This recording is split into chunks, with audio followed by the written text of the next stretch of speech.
Nursery ছাত্র মোহাম্মদ রাফিয়া। মোহাম্মদ রাফিয়া। আসসালামু আলাইকুম ওয়া রাহমাতুল্লাহি ওয়া বারাকাতুহু।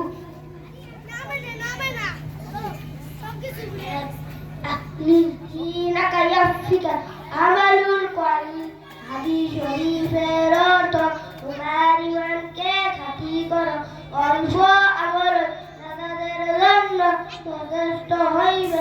2 নম্বর হাদিস শরীফ, খায়রুকুম মান তাআল্লামাল কুরআনা ওয়া আল্লামা, তোমাদের মধ্যে সর্ব উত্তম ওই ব্যক্তি যে কোরআন শিক্ষা করে এবং শিক্ষা দেয়। 3 নম্বর হাদিস শরীফ, তালাবুল ইলমি ফারিদাতুন আলা কুল্লি মুসলিম। 3 নম্বর হাদিস শরীফের অর্থ দ্বীনি ইলম তলব করা প্রত্যেক মুসলমানের উপর ফরজ। 4 নম্বর হাদিস শরীফ, আত-তুহুরু শাতরুল ঈমান, পবিত্রতা ঈমানের অঙ্গ।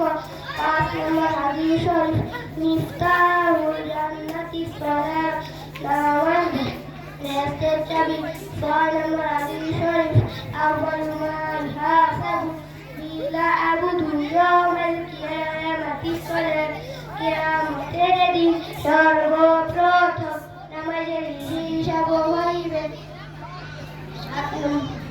7 নম্বর হাদিস শরীফ, ফাদলুল আলিমি আলাল আবিদি কাফারুলি আলা আদনাইহি।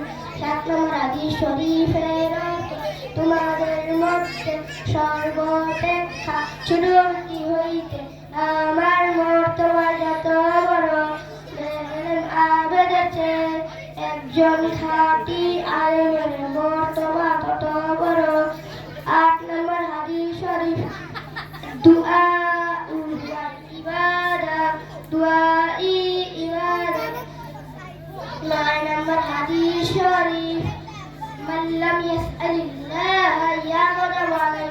9 নম্বর হাদিস শরীফের অর্থ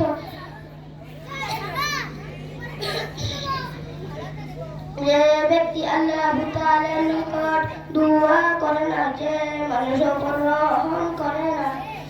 10 নম্বর হাদিস শরীফ, লা ইয়ারহামুল্লাহু মান লা ইয়ারহামুন নাস। 10 নম্বর হাদিস শরীফের অর্থ